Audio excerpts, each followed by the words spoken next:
d'avoir refusé cette marche du 27 novembre dernier. Si c'est à refaire, je refuserai encore car je ne fais que respecter la loi, a indiqué le maire central Arma-Pierre Bewende lors d'une conférence de presse tenue aujourd'hui. Vous l'entendrez dans cette édition.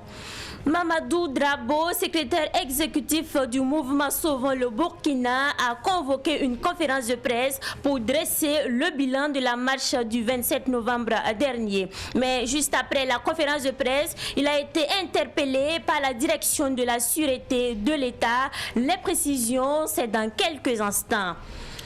Le procès du père de la Révolution, le capitaine Thomas Sankara, est également au menu de ce journal. Aujourd'hui, 3 personnes étaient à la barre. Il s'agit de Mosbila Sankara, Ernest Nongma Ouedraogo et Philippe Ouedraogo. Vous aurez la substance de leurs auditions dans ce Savane soir. Mesdames et messieurs, bonsoir et bienvenue à cette édition.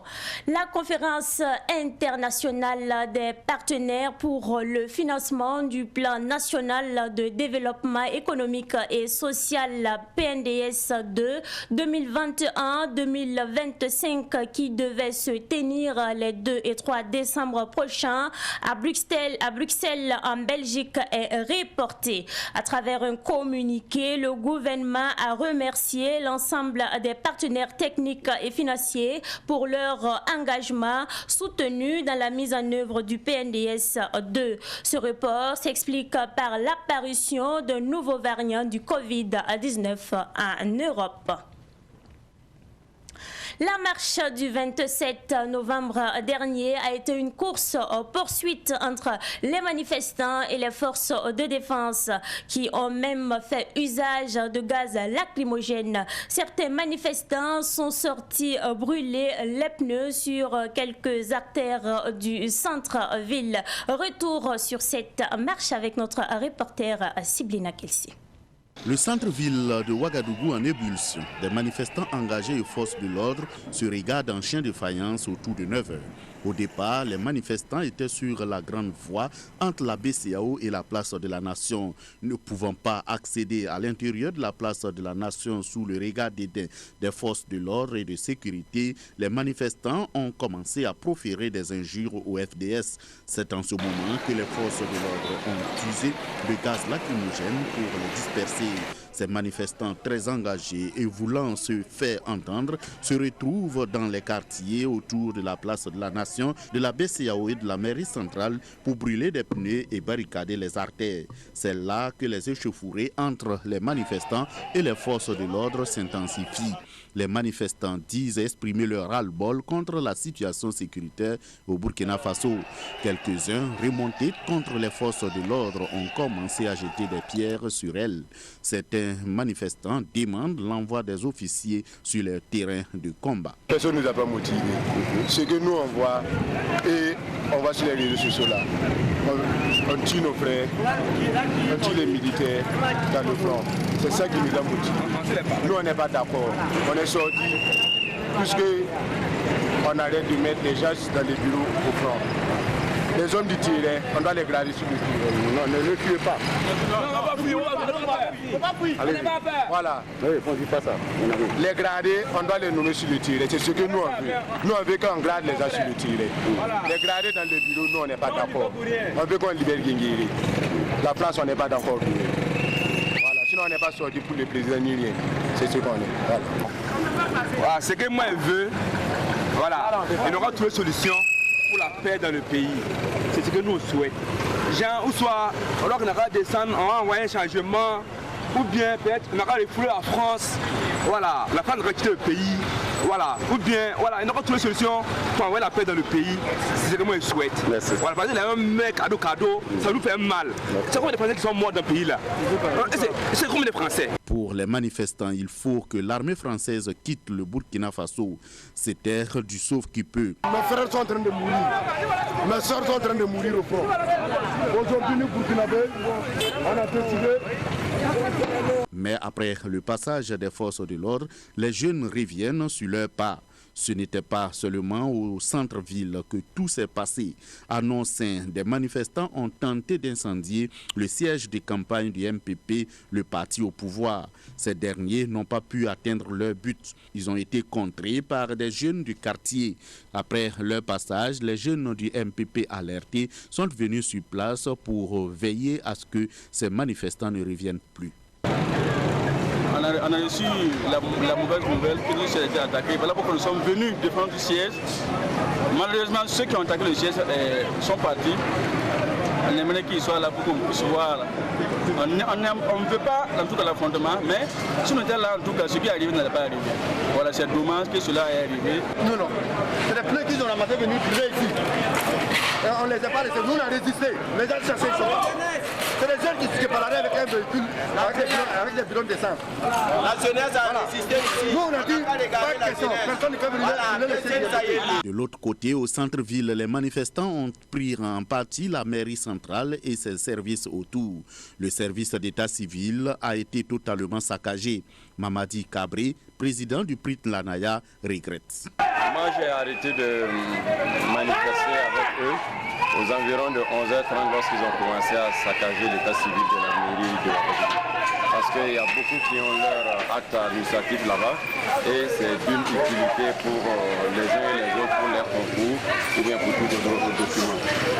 La situation n'aurait pas dû arriver à ce stade-là et je dis que ceux d'aujourd'hui, de la façon dont ils se comportent exactement comme ceux qui se sont comportés en 2014 lorsqu'ils étaient instrumentalisés par les transfuges du CDP qui se sont retrouvés dans le MPP.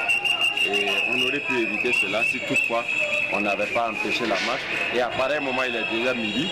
Si on avait autorisé la marche, il y a longtemps qu'elle était achevée et les gens s'étaient dispersés. Aujourd'hui, vous avez les commerces qui sont fermés, vous avez des services qui sont fermés. Les vitres de l'état civil de la mairie sont parties en éclats. Ce sont des millions de francs CFA qui sont partis en carburant et en grenades lacrymogènes pour les forces de sécurité. On aurait pu éviter cette situation-là et puis trouver une autre façade pour sortir de la question. Au moment où nous quittions les lieux, les manifestants avaient toujours en face d'eux les forces de l'ordre qui continuaient toujours à disperser ces derniers à coups de gaz lacrymogène. Les artères au centre-ville étaient sous des flammes.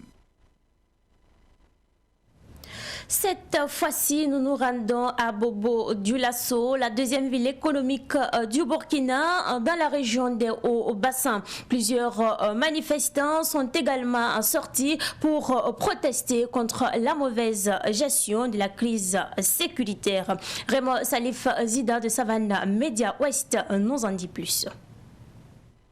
Les marcheurs n'ont pas eu assez de temps à la place Tefo Moro. Ils ont été dispersés à coups de gaz lacrymogène. Les échauffourées entre les manifestants et les forces de l'ordre ont duré plusieurs heures à travers la ville. Quelque part sur le boulevard de l'Indépendance, le cortège de manifestants va être rapidement rattrapé par les forces de l'ordre qui veulent empêcher tout regroupement. On va assister là à une véritable chasse à l'homme, notamment dans le centre-ville et dans les quartiers d'Yaradougou, Sikassosira ou encore Ouézinville. Motorisés, des jeunes ont fait le tour de la ville et menacé parfois de s'en prendre au commerce et autres lieux publics encore ouverts.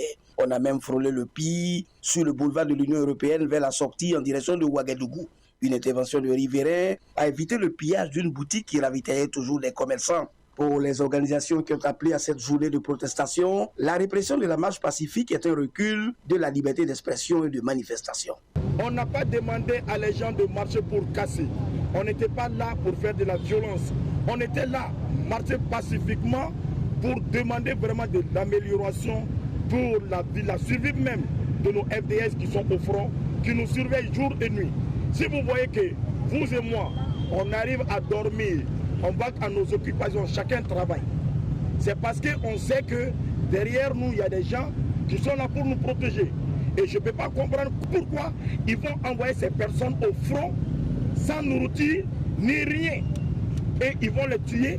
C'est ça qui nous a vraiment révoltés. Et nous, on est là aujourd'hui pour les soutenir. Ils sortent pour nous gazer. Vraiment, on est vraiment découragés, on est vraiment déçus. Même si les choses ne se sont pas passées comme ils le voulaient, les organisateurs de la marche ne comptent pas de sitôt baisser la garde. On va retourner et puis essayer aussi de nous organiser à nouveau. S'il y a des changements, il n'y a pas de souci. Mais tant qu'il n'y a pas de changement, on ne va pas laisser faire. Comme dans la capitale, la ville de Sia a connu également une ambiance chaude, obligeant banques, stations-service et le marché central à fermer. Plusieurs organisations de la société civile ont appelé samedi 27 novembre 2021 à une marche pour réclamer une meilleure gouvernance sécuritaire dans un pays en proie à une spirale terroriste. Le calme est revenu dans la soirée de la marche, comme pour dire que la vie doit aussi reprendre. Mamadou Drabo, secrétaire exécutif du mouvement Sauvons le Burkina, interpellé ce soir même par la direction de la sûreté de l'État. Il a été arrêté à la fin d'une conférence de presse sur le bilan de la marche du 27 novembre. Pour le moment, nous ne connaissons pas les raisons de son interpellation. Écoutons Mamadou Drabo sur le bilan de la marche avant son interpellation par la sûreté de l'État. Il est au micro de Fatih Sankara. On ne nous a pas laissé l'accès à la place de la nation. Donc on était sur le goudron face à la place de la nation. Donc après ça, il y a eu les policiers qui sont venus gazer les gens et puis bon, il y a eu débrayage et que bon, les gens ont commencé à riposter un peu. Donc Ouagadougou, on a 312 blessés, dont 5 graves et un journaliste blessé.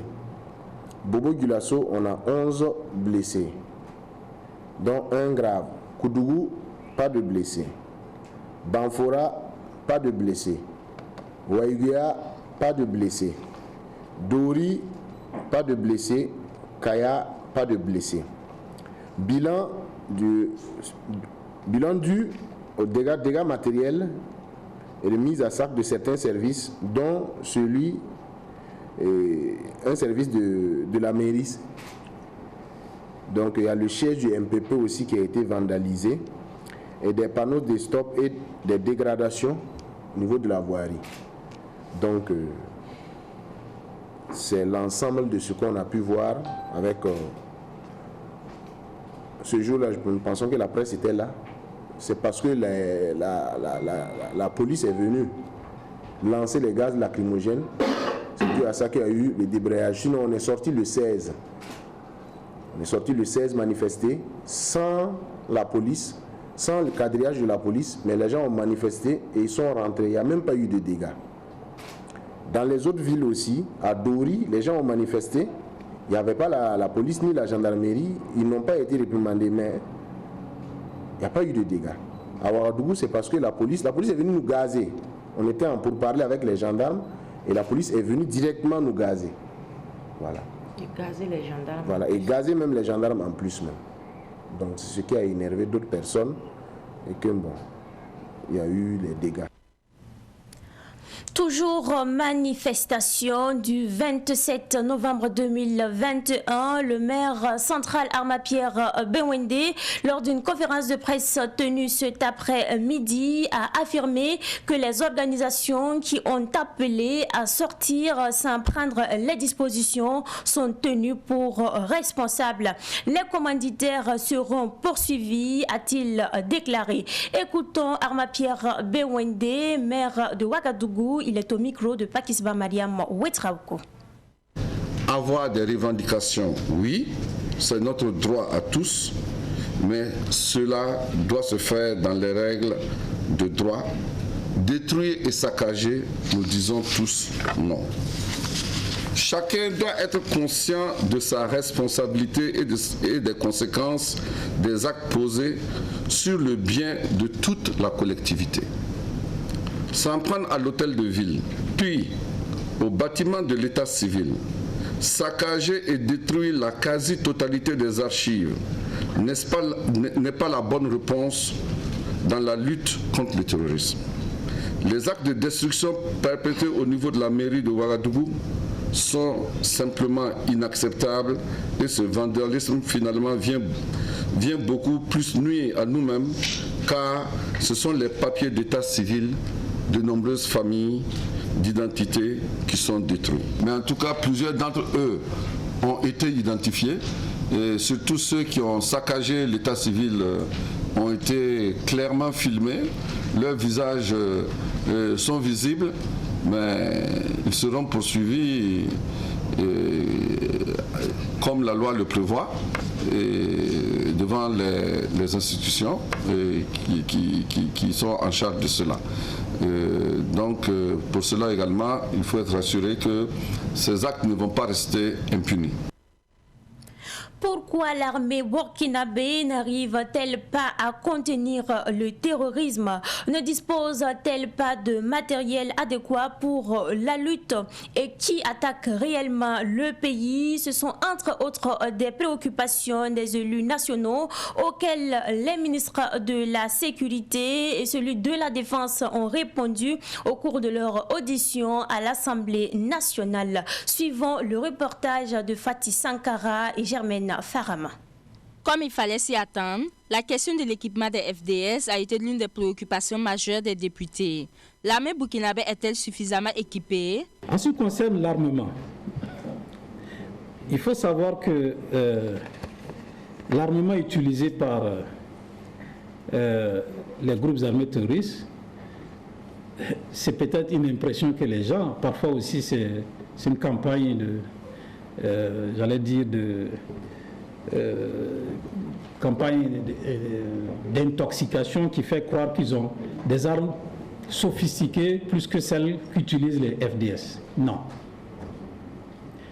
C'est de l'armement sur plusieurs gammes qui sont également en service chez nous.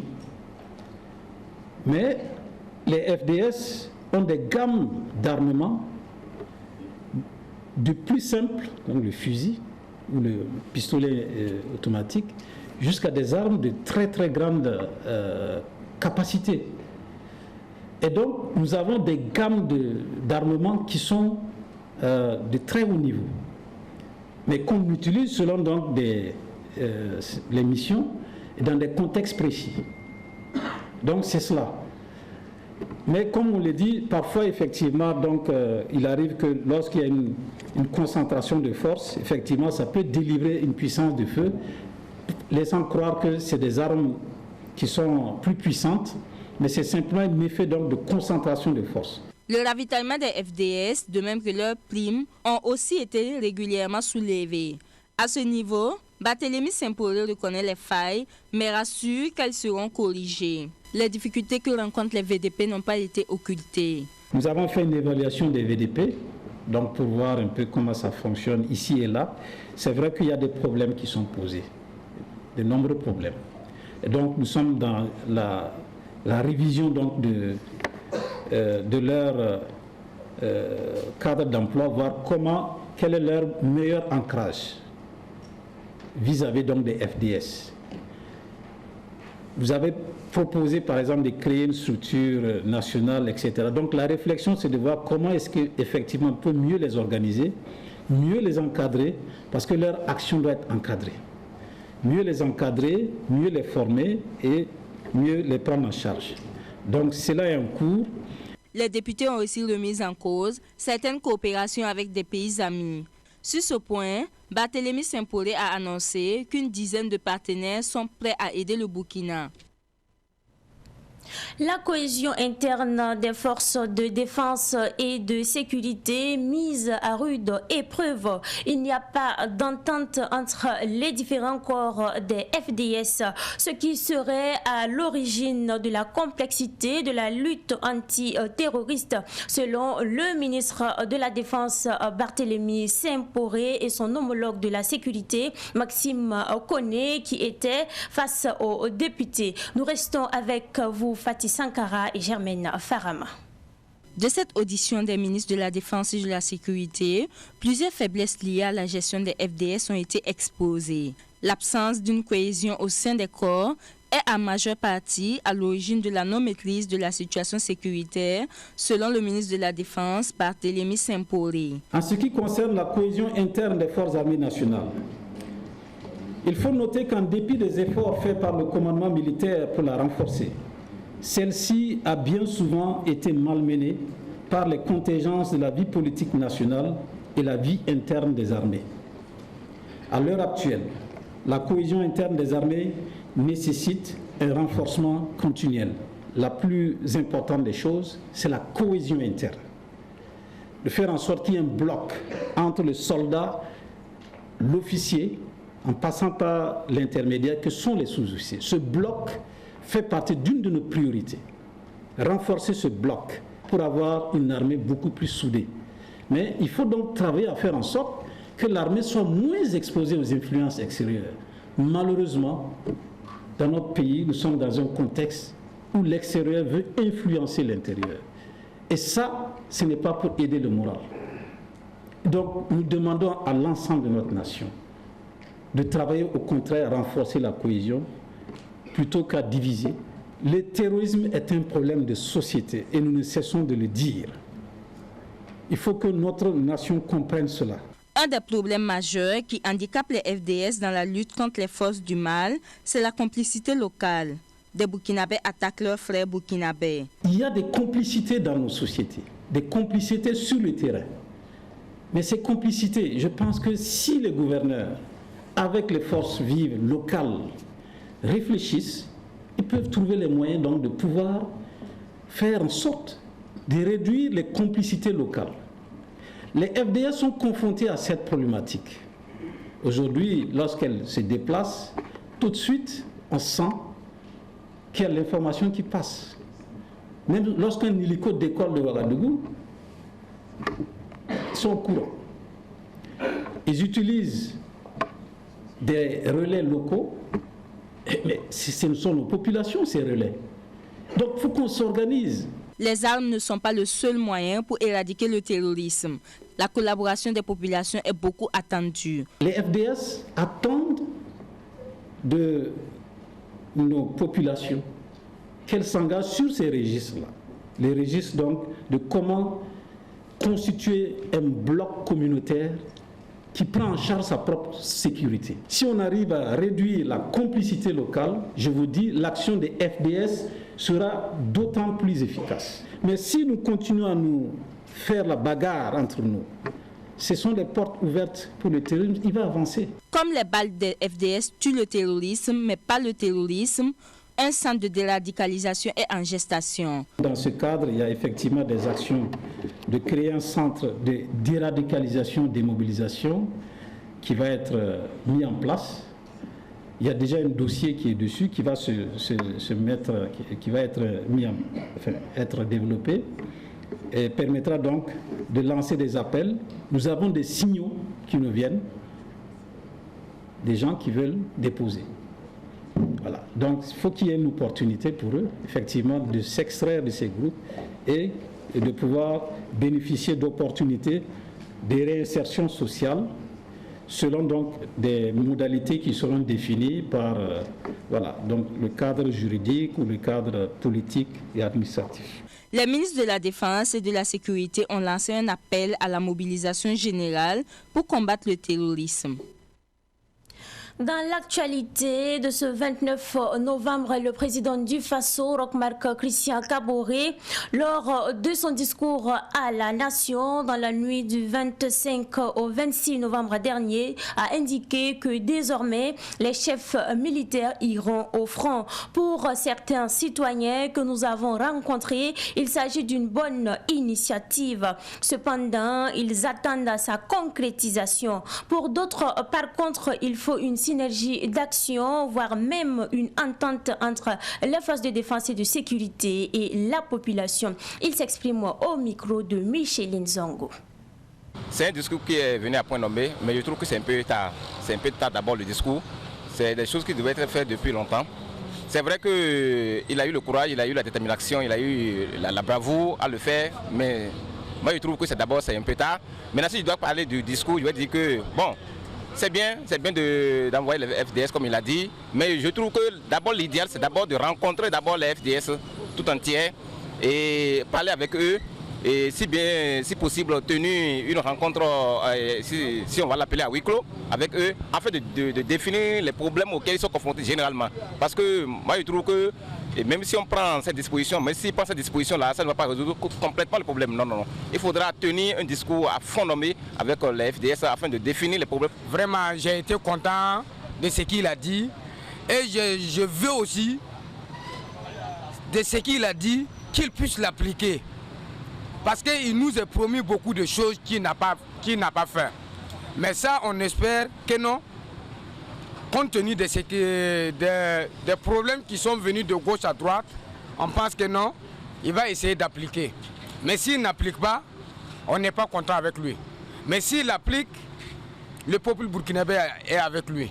Je ne connais pas très bien l'hierarchie militaire, mais avec les événements que nous voyons dans les autres pays, les chefs militaires sont plus dans le front, c'est-à-dire devant la situation plus que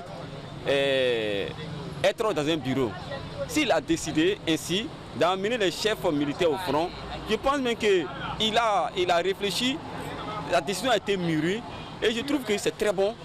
Les chefs au milieu de la troupe, je trouve que ça va conscientiser, ça va donner encore de la force aux jeunes gens qui étaient un peu découragés avec la situation de la nation à aller encore de l'avant. Voilà, je trouve que c'est une décision à encourager, à envoyer les chefs militaires au front. Cette fois-ci, nous ne voulons pas que ça soit vraiment un discours creux, parce que si son staff lui fait savoir que vraiment tout va bien, il n'a qu'à aller sur le terrain pour constater lui-même que rien ne va au Burkina Faso. On n'attendait que ça, parce que si aujourd'hui on est colonel ou bien on est général et on dort paisiblement vraiment sur son bunker et sans pour autant quand même donner un coup de main à ceux-là qui se battent corps et âme contre vraiment cette force du mal, je pense que ça n'a pas sa raison d'être. Donc forcément il faut que ces personnes-là qui sont gradées, c'est ça qui donne vraiment, qui peut en tout cas redonner quand même confiance à nos hommes et à tous les Burkinabés. Donc je pense que redéployer vraiment ces généraux sur le terrain, bon, je pense que les Burkinabés attendaient justement cette proposition. Parlons à présent du procès du capitaine Thomas Sankara et ses 12 compagnons. Les témoignages se poursuivent à la salle des banquets de Ouaga 2000. Aujourd'hui, 3 personnes étaient à la barre. Il s'agit de Philippe Ouedraogo, Ernest Nongomba Ouedraogo et Mosbila Sankara. Retour sur leurs auditions avec Stéphane Sano. Philippe Ouedraogo, membre du Conseil national de la Révolution sous la bannière du PAI, Parti africain de l'indépendance, a affirmé lors de son témoignage avoir appris le décès de Thomas Sankara le lendemain du 15 octobre. Le jour du coup d'État, il a laissé entendre qu'il était en réunion à la Chambre de commerce et c'est de là-bas qu'il a entendu les tirs provenant du Conseil. Et Philippe Ouedraogo a indiqué au tribunal qu'il a rejoint le domicile de Arba Diallo, puis un autre domicile plus sûr d'un ami pour y passer la nuit. C'est le 16 octobre, quand je suis rentré, que des gens sont venus m'informer de la mort de Thomas Sankara et même que l'inhumation avait été déjà faite, a-t-il dit. Philippe Ouedraogo poursuit en disant que c'est le 19 octobre 1987 qu'il a été convoqué par Blaise Compaoré pour lui expliquer les événements du 15 octobre. Le 15 octobre a été une initiative du Sénèque sans l'approbation du lieutenant Gilbert Diendéré et lui-même, parlant de Blaise Compaoré, a expliqué Philippe Ouedraogo, qui est par ailleurs revenu sur les divergences entre Thomas Sankara et Blaise Compaoré. Selon le témoin Philippe Ouedraogo, après le mariage de Blaise Compaoré et de Chantal Compaoré, Houphouët-Boigny leur aurait offert une dizaine de millions de francs CFA. Et Sankara lui aurait demandé de verser la somme dans une caisse, chose que Blaise Compaoré aurait refusée. Ce refus aurait contribué à dégrader leurs relations selon Philippe Ouedraogo. À la suite de Philippe Ouedraogo, c'était au tour du témoin Ernest Nongoma Ouedraogo, ministre de l'administration du territoire et de la sécurité dans le gouvernement du CNR. Retenons que ce témoin était très peu bavard. Toutes les tentatives pour l'inviter à parler sont restées vaines. On peut noter quand même que Ernest Nongoma Ouedraogo a été incarcéré près d'une année à la gendarmerie et au conseil de l'entente. Mosbila Sankara est celui qui est passé en 3e position pour les témoignages. Ambassadeur du Burkina en Libye au moment des faits, il a précisé que c'est depuis une préparation d'une assemblée générale de l'ONU à New York qu'il a appris le coup d'État. Mosbila Sankara a affirmé qu'il a été naïf et manipulé par Blaise Compaoré après le coup d'État. J'ai fait revenir des armes de la Libye pour aider Blaise Compaoré. Moi, je croyais que c'était la révolution qui continuait toujours. J'ai été naïf en appuyant Blaise Compaoré en armement, a regretté Mosbila Sankara. Il a eu les yeux ouverts après les attaques du BIA à Koudgou en rendant sa démission. En rendant sa démission et aussitôt rentré, il est aussitôt arrêté et enfermé pendant 2 ans, de 1987 à 1989, sous les ordres de Jean-Pierre Palme à la gendarmerie nationale, puis au Conseil de l'Entente sous les ordres de Gilbert Djengere. Le témoin Mouzbila Sankara a insisté pendant son témoignage avoir subi des tortures et sévices corporels. Il n'est jamais trop tard pour devenir ce que tu aurais pu être. C'est George Eliot qui l'a dit. C'est d'ailleurs avec cette citation que nous mettons un terme à cette édition. J'ai été très ravie de vous l'avoir présenté. Et très bonne suite de programme sur Savane TV, la télévision des nouvelles idées.